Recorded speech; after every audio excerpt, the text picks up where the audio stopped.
हम लोग एक ही चीज पर न जाने कितनी बार टैक्स भरते हैं। जैसे कि जब आप पैसा कमाते हैं तो इनकम टैक्स भरते हैं, उस इनकम से आप गाड़ी खरीदते हैं तो गाड़ी खरीदने पर जीएसटी देते हैं, जब गाड़ी खरीदते हैं तो रोड टैक्स भी सरकार आपसे वसूलती है, फिर रोड डेवलपमेंट सेस भी आपसे लेती है, अब आप मोटर इंश्योरेंस भी कराएंगे गाड़ी का तो उस पर भी जीएसटी लेती है, और उसके बाद आप जब पेट्रोल या डीजल भरवाएंगे उस पर भी सेस और वैट लेती है, और अंत में जब आप अपनी गाड़ी को सड़क पर चलाएंगे तो टोल टैक्स के नाम पर जनता से पैसा वसूलती है। इतने सारे टैक्सेशन ओवरलोड कर हम इस देश के आम आदमी का खून चूस रहे हैं सर। इस देश में इन्फ्लेशन पर भी जीएसटी लग रहा है। वो कैसे लग रहा है?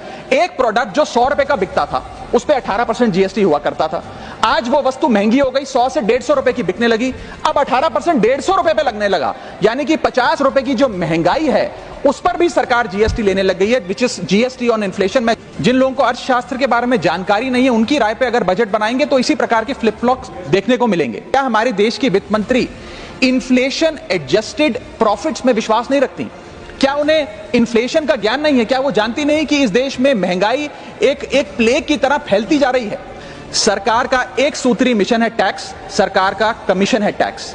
जगने पे टैक्स, सोने पर टैक्स, हंसने पर टैक्स, रोने पे टैक्स, खाने पे टैक्स, पीने पे टैक्स, बच्चों की पढ़ाई पे टैक्स, बुजुर्गों की दवाई पर टैक्स, फसलों की बुआई पे टैक्स, ट्रेन और यात्रा हवाई जहाज पर टैक्स, खरीदने पर टैक्स, बेचने पे टैक्स, फैलने पे टैक्स, समेटने पे टैक्स, सड़क पे टैक्स, आसमान पे टैक्स, गाड़ी पे टैक्स, मकान पे टैक्स, सपनों पर टैक्स, अरमान पे टैक्स, खुशी पर टैक्स, मुस्कान पर टैक्स, दिन रात की गाड़ी कमाई पर टैक्स, किताब पर टैक्स, सियाही पे टैक्स, सब्जी पर टैक्स, मिठाई पे टैक्स। सरकार जनता से वसूल रही है बीजेपी से दिल लगाई पर टैक्स। पहले तो मैं सरकार के मंत्री नितिन गडकरी जी का जो एक चिट्ठी सामने आई, उन्होंने अपनी सरकार के वित्त मंत्री को चिट्ठी लिखते हुए कहा कि लाइफ इंश्योरेंस और हेल्थ इंश्योरेंस पर जो 18% जीएसटी लगाया उसे वापस लिया जाए। मैं उनकी इस मांग का समर्थन करता हूं और सरकार से मांग करता हूं कि हेल्थ और लाइफ इंश्योरेंस पर कम से कम हम जीएसटी ना लगाएं। ये कोई लग्जरी गुड या लग्जरी प्रोडक्ट नहीं है। और मुझे यह बताते हुए खुशी है सर कि parliamentary standing committee on finance की आज से 6 महीने पहले रिपोर्ट आई थी, जिसका हिस्सा मैं भी था। मैं भी parliamentary standing committee on finance का सदस्य हूं, जिस समिति ने अपने पैरा नंबर 2.10 में साफ तौर पे सरकार से अनुरोध किया कि हेल्थ इंश्योरेंस और लाइफ इंश्योरेंस पर जीएसटी कम किया जाए, समाप्त किया जाए, ना लगाया जाए। मैं पढ़ के वो अंश आपको सुनाना चाहूंगा। The committee feels that there is a need to rationalise the GST rate on insurance products, specially health and term insurance, which is 18% at present. The high rate of GST results in a high premium burden which acts as a deterrent to getting in insurance policies. The committee, with a view to make insurance more affordable, recommends that GST rates applicable to health insurance products, particularly retail policies, etc., should be reduced. हमारा यह प्रयास होना चाहिए कि एक परिवार, sir बस समाप्त कर रहा हूं, अभी तो मेरा समय रह गया, 1-2 मिनट आप थोड़ा ज्यादा दे दीजिएगा तो सर कुछ फर्क नहीं पड़ेगा, मैं अपनी बात समाप्त कर लूंगा। हेल्थ इंश्योरेंस पे और लाइफ इंश्योरेंस पर हमें टैक्स समाप्त करके लोगों को इंसेंटिवाइज करना चाहिए कि ज्यादा से ज्यादा परिवार भारत के हेल्थ इंश्योरेंस के कवर में आए, लाइफ इंश्योरेंस के कवर में आए। यो मैं सरकार से मांग करूंगा। और सर एक बड़ा इंपॉर्टेंट पहलू मैं आपके सामने हाईलाइट करना चाहूंगा। इस देश में इन्फ्लेशन पर भी जीएसटी लग रहा है। वो कैसे लग रहा है?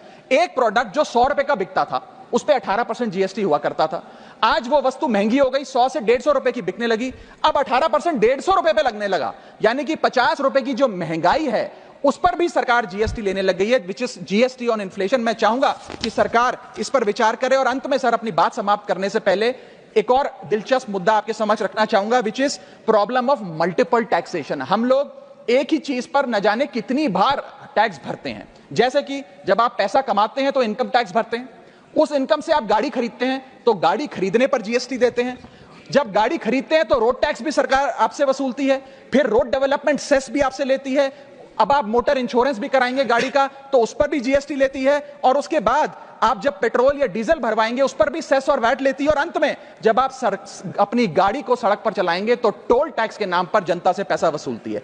That is multiple taxation points. इतने सारे टैक्सेशन ओवरलोड कर हम इस देश के आम आदमी का खून चूस रहे हैं सर। और सबसे बड़ी प्रॉब्लम इस देश की आज जो बनती जा रही है आम आदमी के लिए वो है टोल टैक्स।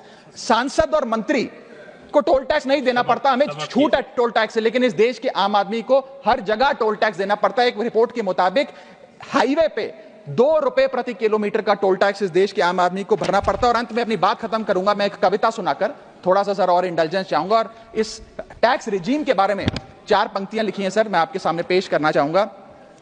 सरकार का एक सूत्री मिशन है टैक्स, सरकार का कमीशन है टैक्स। जगने पे टैक्स, सोने पर टैक्स, हंसने पर टैक्स, रोने पे टैक्स, खाने पे टैक्स, पीने पे टैक्स, बच्चों की पढ़ाई पे टैक्स, बुजुर्गों की दवाई पर टैक्स, फसलों की बुआई पे टैक्स, ट्रेन और यात्रा हवाई जहाज पर टैक्स, खरीदने पर टैक्स, बेचने पे टैक्स, फैलने पे टैक्स, समेटने पे टैक्स, सड़क पे टैक्स, आसमान पे टैक्स, गाड़ी पे टैक्स, मकान पे टैक्स, सपनों पर टैक्स, अरमान पे टैक्स, खुशी पर टैक्स, मुस्कान पर टैक्स, दिन रात की गाड़ी कमाई पर टैक्स, किताब पर टैक्स, सियाही पे टैक्स, सब्जी पर टैक्स, मिठाई पे टैक्स। सरकार जनता से वसूल रही है बीजेपी से दिल लगाई पर टैक्स। बहुत बहुत शुक्रिया।